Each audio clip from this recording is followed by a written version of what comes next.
ये एक सच्ची बायोग्राफिकल कहानी है। इस कहानी की शुरुआत में ये दिखाया जाता है कि एक 8 साल का बच्चा जिसके शहर में सर्कस आता है और वो सर्कस देखने जाता है। वहाँ पर वो देखता है कि एक आदमी रस्सियों के ऊपर चल रहा होता है। इससे वो बच्चा बहुत प्रभावित होता है। इस बच्चे का नाम फिलिप होता है। फिलिप अपने घर पर आता है और पेड़ के सहारे एक साथ 4 रस्सियों को बांधता है ताकि वो उन रस्सियों पर आराम से बैलेंस बना ले और वो उन रस्सियों पर चलना शुरू करता है और धीरे धीरे करके वो रस्सियां कम करता जाता है और एक दिन वो एक रस्सी पर बहुत आराम से चलना शुरू कर देता है। हालांकि उसके डैड को उसका ये काम बिल्कुल भी पसंद नहीं होता क्योंकि वो नहीं चाहते कि उनका बेटा सर्कस में जोकर बने।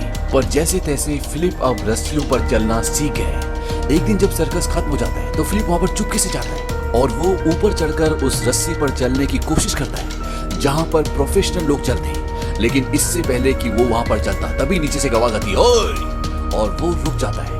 ये आवाज होती है पापा रूडी की। ये वही इंसान होता है जिसे फिलिप ने बचपन में रस्सियों के ऊपर चलते हुए देखा था। वो फिलिप को नीचे आने के लिए बोलता है और फिलिप नीचे आकर भागना शुरू कर देता है और पापा रूडी जब उसके पीछे भागते तो वो एक बॉक्स से टकराता है और उसमें से बहुत सारा सामान गिरता है और फिलिप उस सामान को उठाकर उससे जगलिंग करना शुरू कर देता है। पापा रूडी उसके जगलिंग के स्किल्स देखकर बहुत प्रभावित होते हैं और वो उसे अपने साथ अपने घर ले जाते हैं। लेकिन पापा रूडी और फिलिप की आपस में नहीं बनती और पापा रूडी फिलिप को वहाँ से निकाल देते हैं और इसके बाद फिलिप के डैड भी उसे घर से निकाल देते हैं। वो कहते हैं तुम सर्कस में जोकर बनोगे और मैं नहीं चाहता कि तुम ऐसा करो। इसीलिए फिलिप को घर छोड़कर जाना पड़ता है और अब फिलिप के पास कोई घर नहीं। फिलिप अपने आप को जोकर नहीं बल्कि एक आर्टिस्ट समझता है। वो अपनी कला से प्यार करता है। वो सड़कों पर लोगों को तमाशा दिखाता है और उससे पैसे कमाता है। फिलिप को अपने काम से प्यार है। वो लोगों को सड़कों पे करतब दिखाता है। लोग उसके काम से खुश होकर ताली बजाते हैं और इस बात से फिलिप को भी बहुत खुशी मिलती है। हालांकि फिलिप को कई बार सड़क से अपना काम छोड़कर भागना भी पड़ता है क्योंकि पुलिस सरकार इस काम को बिना इजाजत के करने नहीं दे सकती। अब एक बार एक लड़की सड़क पर गिटार बजा रही होती है। वो भी फिलिप की तरह होती है और तभी फिलिप वहाँ पर आता है और वो अपना करतब दिखाना शुरू करता है। और जब वो अपना करतब दिखाना शुरू करता है तो जितने भी लोग उस लड़की के चारों तरफ खड़े होते हैं जो उसका गाना सुन रहे होते हैं वो सब के सब फिलिप के पास आ जाते हैं। फिलिप जब अपना रोड शो खत्म करता है तो वो लड़की फिलिप के पास आती है और वो कहती है कि ये मेरी बेहतरीन ऑडियंस थी जो तुम्हारी वजह से मुझे छोड़कर चली गई। फिलिप कहता है कि जब मैं रस्सियों पर करतब दिखाता हूँ तो लोग मुझे पसंद करते हैं लेकिन मैं आपके साथ एक समझौता करता हूँ। जब भी आप यहाँ पर गाना गाएंगे मैं अपना करतब नहीं दिखाऊंगा। वो लड़की बोलती है कि हर वीकेंड और मंगलवार को मैं यहाँ पर आती हूँ। फिलिप कहता है ठीक है, इन दिनों मैं यहाँ पर करतब दिखाने के लिए नहीं आऊंगा। इस लड़की का नाम एनी होता है और फिलिप एनी से बोलता है क्या तुम मेरे साथ वाइन पीने जाओगी। एनी मना कर देती है। फिलिप कहता है कि अगर तुम मेरे साथ वाइन पीने जाओगी तो मैं इस इलाके के आसपास कभी भी अपनी रस्सी नहीं बांधूंगा और एनी उसकी बात मान जाती है। अगले दिन फिलिप जब अपना करतब दिखा रहा होता है तो एक बच्ची उसे कैंडी देती है और जब फिलिप उस कैंडी को खाता है तो उसके दांत में बहुत जोर से दर्द होता है और इसीलिए वो डेंटिस्ट के पास जाता है। डेंटिस्ट के वहाँ पर एक मैगजीन होती है और जब उस मैगजीन को देखता है तो उसमें ट्विन टावर की फोटो होती है। ये दुनिया के सबसे ऊंचे टावर हैं और इन टावर्स को वर्ल्ड ट्रेड सेंटर भी कहा जाता है। अब फिलिप उस मैगजीन का पेज वहाँ से फाड़कर वापस आ जाता है और वो ये तय करता है कि एक दिन वो इन टावर्स के बीच में रस्सी लगाकर जरूर चलेगा। अब फिलिप एनी से मिलने जाता है, उसके साथ वाइन पीने जाता है और वो उसे अपने सपने के बारे में बताता है। वो कहता है कि भले लोग मुझे पागल क्यों ना समझे लेकिन मैं ये करना चाहता हूँ। एनी उसे सपोर्ट करती है। वो कहती है कि मुझे तुम्हारा सपना अच्छा लगा और यहाँ से इनकी एक छोटी सी मुलाकात प्यार में बदल जाती है। इसके बाद एनी अपने आर्ट स्कूल में 2 पेड़ों पर इसकी रस्सी बंधवा देती है और फिलिप अब एनी के सामने वहाँ पर प्रैक्टिस करता है जिससे वो एनी से मिल भी लेता है। अब एक दिन जब फिलिप वहाँ पर प्रैक्टिस कर रहा होता है तो उससे मिलने के लिए एक फोटोग्राफर आता है जिसका नाम जीन लुइस होता है और वो फिलिप की कुछ फोटोज लेना शुरू कर देता है। फिलिप उसे बताता है कि मैं अमेरिका जा रहा हूँ और मैं वहाँ पर एक ऐसा कारनामा करूँगा जो इस सदी का सबसे बड़ा कारनामा होगा। वो कहता है कि मैं सबसे ऊंची जगह पर रस्सी बांधूंगा और उसके बाद अचानक से लोगों के सामने आ जाऊंगा जिससे सब चौंक जाएंगे। हालांकि ये गैर कानूनी है लेकिन एक कलाकार हमेशा बागी होता है, वो बगावत करता है। शॉन लुई बोलता है कि मैं भी तुम्हारा इसमें साथ देना चाहता हूँ। फिलिप कहता है कि हाँ तुम इस इवेंट के ऑफिशियल फोटोग्राफर बन सकते हो और तभी उसकी वो रस्सी जिस पे वो प्रैक्टिस कर रहा होता है वो टूट जाती है। शॉन कहता है कि कहीं तुम्हारा इस सदी का सबसे बड़ा इवेंट सबसे बड़ी दुर्घटना में ना बदल जाए। इसके बाद इन दोनों की दोस्ती हो जाती है और फिलिप अब ये सीखना चाहता है कि सही तरीके से तार कैसे बांधा जाता है। इसीलिए वो पापा रूडी के पास जाता है। ये वही इंसान है जिसके पास वो एक बार पहले भी करतब सीखने के लिए गया था। वो पापा रूडी से ये बोलता है कि मैं आपसे ये सीखना चाहता हूँ कि सही तरीके से तार कैसे बांधा जाता है। पापा रूडी बोलते कि जिस काम को सीखने के लिए मैंने अपनी जान लगा दी वो मैं तुम्हें ऐसे सिखाया। फिलिप बोलता है कि मैं आपको पैसे दूंगा। और इसके बाद पापा रूडी उसे तार बांधना सिखाते हैं और साथ ही अपने ट्रुप के साथ रहने की परमिशन भी देते हैं। हालांकि वो उनके साथ कोई भी करतब नहीं दिखाता, लेकिन जब करतब खत्म हो जाता है तो बड़े टेंट के अंदर जाता है और रस्सी पर चलना शुरू करता है। क्योंकि सड़कों पर वो इतनी ऊंची रस्सी नहीं बांध पाता, इसीलिए उसे ऊंची रस्सियों पर चलने की आदत नहीं होती। पापा रूडी उसकी डेडिकेशन देखकर उसे गांव में परफॉर्म करने का मौका देते हैं। वो 2 पेड़ों पर रस्सी बांध देते और नीचे झील होती है, लेकिन फिलिप इसे पूरा नहीं कर पाता क्योंकि वहां पर बहुत सारे नीचे मछुआरे होते हैं और वो उसे गालियां दे रहे होते हैं, उसका मजाक उड़ा रहे होते हैं। इससे वो डिस्ट्रैक्ट हो जाता है और वो झील में गिर जाता है। फिलिप अपनी इस फेलियरशिप को रिकवर करने के लिए 2 पुरानी इमारतों के बीच में रस्सी बांधता है। यहाँ पर हर रोज टूरिस्ट आते हैं और फिलिप शॉन लुई की मदद से पूरी रात उन टावर्स में रस्सी बांधते हैं और सुबह जब रस्सी बन जाती है तो फिलिप उन रस्सियों पर चलना शुरू करता है। ये बहुत ऊंचा होता है, अगर वो यहाँ से गिरा तो वो मर जाएगा, लेकिन फिलिप अपने इस करतब को, इस परफॉर्मेंस को पूरा कर देता है। लेकिन ये गैर कानूनी है, इसीलिए फिलिप को पुलिस अरेस्ट कर लेती है और उसकी फोटो अखबार में भी छपती है। फिलिप इस बात से बहुत दुखी होता है कि उसके इतने बड़े करतब के बाद पुलिस ने उसे अरेस्ट किया और वो अखबार एनी को दिखाता है। वो कहता है कि मेरी कला की किसी को कदर ही नहीं है। अब जिस अखबार में फिलिप की फोटो छपी होती है उसी अखबार में ट्विन टावर्स की भी फोटो होती है और फिलिप कहता है कि ये एक इशारा है। और इसके बाद फिलिप न्यूयॉर्क चला जाता है क्योंकि न्यूयॉर्क में ही ट्विन टावर्स यानी कि वर्ल्ड ट्रेड सेंटर होता है। ये वक्त होता है सन 1974 का और अभी ट्विन टावर्स यानी कि वर्ल्ड ट्रेड सेंटर बन रहा होता है। उसका पूरा ढांचा बन चुका होता है, लेकिन अंदर का काम जोरों शोरों से चल रहा होता है। वहां पहुंचने के बाद फिलिप जब उसकी ऊंचाई देखता है तो वो हैरान हो जाता है क्योंकि वर्ल्ड ट्रेड सेंटर उस वक्त का दुनिया का सबसे टॉलेस्ट टावर था। उसकी ऊंचाई 1368 फीट थी और उसमें 110 फ्लोर्स थे। लेकिन फिर भी फिलिप उसकी छत पर जाता है और वहां जाकर वो ये डिसाइड करता है कि वो यहाँ पर तार बांधकर जरूर चलेगा। अब यहाँ पर सबसे मुश्किल काम ये है कि इन 2 बिल्डिंगों के बीच में तार बांधना, क्योंकि यहाँ पर हवा का दबाव भी ज्यादा होगा और तार बिल्कुल कसा हुआ होना चाहिए। इसीलिए वो पापा रूडी के पास जाता है और पापा रूडी उसको बताते हैं कि उसको तार कैसे बांधना होगा। वो उसे बताते हैं कि उसे तार के साथ लंगर भी बांधना होगा और इसके साथ साथ पापा रूडी उसको वो सारे पैसे भी वापस कर देते हैं जो उन्होंने उसे सिखाने के बदले लिए थे। वो कहते हैं कि इस काम में कुछ खास बात तो सुनो।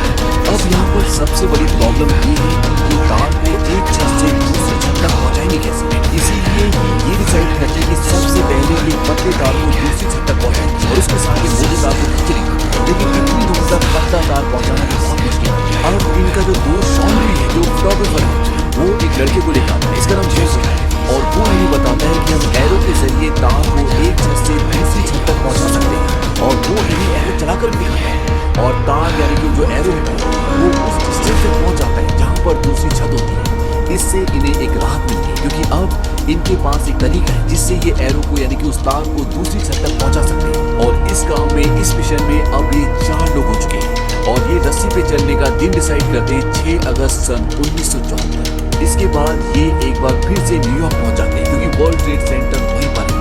और वहां पहुंचने के बाद फिलिप एक नकली आर्किटेक्ट बनकर वर्ल्ड ट्रेड सेंटर के अंदर जाता है क्योंकि उसे यहाँ की सारी इंफॉर्मेशन निकालनी होगी कि कौन सी सिक्योरिटी कब आती है, कब जाती है, कौन सा सिक्योरिटी वाला कहाँ पर बैठा और कितने वक्त तक बैठे हैं, क्योंकि इन्हें लोहे के मोटे मोटे काम और उन्हें बांधने के लिए कई इक्विपमेंट्स ऊपर छत तक लेकर जाते हैं और फिलिप वो सारी इंफॉर्मेशन कलेक्ट कर लेता है। हालांकि वर्ल्ड ट्रेड सेंटर के अंदर अब भी काम चल रहा है, लेकिन उसका जो नॉर्थ टावर है यानी कि 2 बिल्डिंग्स में से जो एक बिल्डिंग है उसमें बहुत सारे फ्लोर्स में अब ऑफिस है। और जब एक दिन फिलिप वहाँ पर इन्वेस्टिगेशन करने के लिए जाता है तो लिफ्ट में उसे एक आदमी मिलता है जो फिलिप को पहले से जानता है और ये आदमी इसी बिल्डिंग में काम करता है। इसका नाम बैरी होता है और फिलिप इसे भी अपने काम में, अपने मिशन में शामिल कर लेता है क्योंकि ये इस बिल्डिंग में काम करता है और वो उसकी मदद कर सकता है। और इनके मिशन में, इनके काम में अब ये टोटल 5 लोग हो चुके हैं और ये पांचों के 5 एक साथ मिलकर प्लान बनाना शुरू करते हैं। इनका प्लान पूरा होता है और इन्हें अब एक दूसरे से बात करने के लिए वॉकी टॉकी की जरूरत है क्योंकि ये सब एक दूसरे से दूर होंगे। और ये एक शॉप पर जाते हैं और शॉप वाला समझ जाता है कि ये किसी प्लान को, किसी काम को अंजाम देना चाहते हैं क्योंकि ये पुराने टाइप के खास तरह के वॉकी टॉकी खरीदना चाहते हैं। और दुकान वाले के पूछने पर, उसके शक करने पर ये उसे अपना पूरा प्लान बता देते हैं और वो भी इनके प्लान में शामिल हो जाते हैं। धीरे धीरे दिन बीतते हैं और अब दिन आता है 6 अगस्त सन 1974 और आज उस टावर पर तार बांधना है और 7 अगस्त की मॉर्निंग को फिलिप को वर्ल्ड ट्रेड सेंटर के बीचों बीच तार बांधकर उस पर चलना है। और यहाँ पर एक गलती का मतलब मौत है, लेकिन फिलिप अपने इस काम में, इस फैसले में दृढ़ संकल्प होता है। चाहे कुछ भी हो जाए, वो उस तार पर चलना चाहता है और अपने इस सपने को पूरा करने के लिए वो अपनी जान से खेलने के लिए भी तैयार है। वो रात रात को सोता नहीं, उसके दिमाग में सिर्फ एक ही चीज आता है कि किसी भी तरह से उसे अपने सपने को पूरा करना है। और अगर फिलिप को उस तार पर चलना है तो उसे 7 बजे से पहले वहाँ पर तार को कसना होगा, क्योंकि 7 बजे वहाँ पर काम करने वाले एम्प्लॉयज आ जाते हैं और अगर 7 बज गए तो वो उसे वहाँ पर तार बांधने नहीं देंगे, तार में चलने नहीं देंगे। इसीलिए इन सबको अपना काम ऑन टाइम करना होगा। 6 अगस्त सन 1974 ये सब के सब अपने इस मिशन पर चल देते। बैरी कुछ लोगों को अपने ऑफिस में छुपा देता ताकि रात होने पर वो सब बाहर निकल जाए और ये छत पर पहुंच सके। अब इनकी आधी टीम को एक टावर पे और दूसरी बची हुई टीम को दूसरे टावर पर पहुंचना होगा ताकि ये दोनों तरफ पहुंचकर तारों को कस सके। लेकिन यहाँ पर छत पर पहुंचना इतना आसान नहीं है, क्योंकि यहाँ पर सिक्योरिटी बहुत टाइट है। लेकिन फिर भी काफी रुकावटों का सामना करने के बाद ये दोनों टीम्स छत पर पहुंच जाती है और दूसरी छत से एरो फेंका जाता है और एरो वहाँ पर इन्हें रात को नहीं मिलता क्योंकि वहाँ पे अंधेरा होता है। लेकिन बहुत ढूंढने के बाद फिलिप को वो एरो मिल जाता है।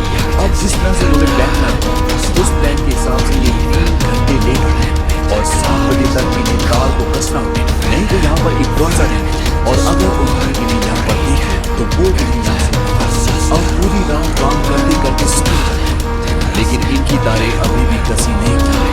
तभी इन्हें पहिया घूमता हुआ नजर आता और ये लिफ्ट का पहिया है, यानी कि लिफ्ट से कोई ऊपर है और इन्हें लगता है कि अब भी नहीं बचा।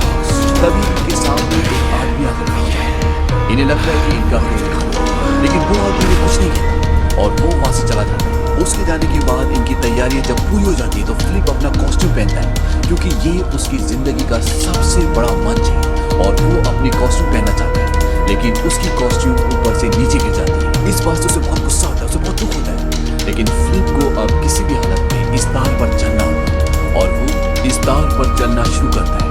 जो सपना उसने कई महीनों पहले देखा था, आज वो सपना उसके सामने है। हालांकि यहाँ पर एक गलती का मतलब मौत है, लेकिन फिलिप फिर भी इस तार पर चलना शुरू करता है और जब वो तार पर चल रहा है तो नीचे उसके साथी होते हैं और वो सबको बताते हैं कि ऊपर कोई तार पर चल रहा है और नीचे से लोग भी उसे देखना शुरू कर देते हैं और फिलिप धीरे धीरे चलते चलते एक टावर से दूसरे टावर तक पहुंच जाता है। आज फिलिप ने अपना वो सपना पूरा करना, जिसे उसने देखा था, उसे पूरा करना चाहता है और ये कोई आम इंसान नहीं कर सकता।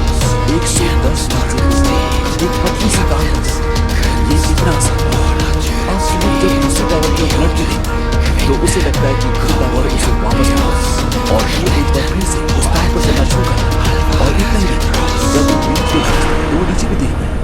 ये इतनी ऊंचाई होती है कि नीचे उसे कोई दिख भी नहीं रहा होता। हालांकि ये भी एक रूल होता है कि जब आप किसी तार पर चलते हैं तो आपको नीचे नहीं देखना चाहिए, लेकिन आज फिलिप सारी सीमाएं तोड़ देना चाहता है। वो न केवल नीचे देखता है बल्कि वो उस तार पर बैठता भी है और इतनी ऊंचाई पर वो हर वो चीज करता है जिसके बारे में कोई आम इंसान सोच भी नहीं सकता। अब जब वो दूसरी तरफ पहुंचने वाला होता है तो वहां पे पुलिस आ जाती है और इससे पहले कि पुलिस उसे पकड़ती वो घूम जाता है और इसके बाद कई बार फिलिप उस तार पर आगे और पीछे करता है और फाइनली वो दूसरी तरफ पहुंच जाता है। उसके पहुंचते ही पुलिस उसे हथकड़ी पहना लेती है क्योंकि ये एक गैर कानूनी काम है और जब पुलिस फिलिप को नीचे ले जाती है तो वहां पर जितने भी वर्कर्स होते हैं, जितने भी लोग होते हैं, सब फिलिप के लिए तालियां बजाते हैं। पुलिस फिलिप को पुलिस स्टेशन ले जाती है और जिसने उसे अरेस्ट किया होता है वो कहता है कि एक बात तो माननी चाहिए, तुम्हारे अंदर बहुत दम है, ऐसा कारनामा मुझे जिंदगी में फिर दोबारा कभी देखने को नहीं मिल सकता। बेहतर और इसके बाद वहाँ पर बहुत सारी प्रेस भी आती है और वो सब के सब फिलिप को कवर करते हैं। वो उससे पूछते हैं कि तुमने ऐसा क्यों किया। फिलिप कहता है क्यों किया इसका जवाब तो नहीं, लेकिन जब भी मुझे तार बांधने की कोई खूबसूरत जगह देखी तो मैं तार बांध देता हूँ। फिलिप पर केस चलता है और जज उसे सजा सुनाता है। वो उसे ये सजा देता है कि बाद में वो कम ऊंचाई पर बच्चों के सामने अपने सारे कर्तव्य, अपने सारे आर्ट दिखाता। अपनी इस कामयाबी के लिए फिलिप अपने सारे साथियों को शुक्रिया कहता है। वो कहता है कि अगर तुम मेरे साथ नहीं होते तो मैं ये काम कभी नहीं कर सकता। इसके साथ साथ जिन लोगों ने वर्ल्ड ट्रेड सेंटर बनाया था उन लोगों में से एक आदमी को फिलिप का काम बहुत अच्छा लगता है और वो उसे एक पास देता है ताकि वो कभी भी यहाँ छत पर आ जा सके। लेकिन वो उसे ये भी कहता है कि दोबारा इन छतों पर तार कभी मत बांधना। फिलिप को पूरी दुनिया में मान सम्मान मिलता है। उसने जो काम किया उसकी पूरी दुनिया में वाहवाही होती है। फिलिप अपना सपना इसलिए पूरा कर पाया क्योंकि जितना बड़ा उसका सपना था उतना ही बड़ा उसका जुनून और उसकी मेहनत थी। फिलिप के साथ साथ इस दुनिया में जितने भी लोगों ने अपने लक्ष्य को पाया, जितने लोगों ने भी कामयाबी हासिल की, उसके पीछे कारण सिर्फ एक ही था। वो कभी भी मुश्किल हालातों से, मुश्किल वक्त से नहीं भागे।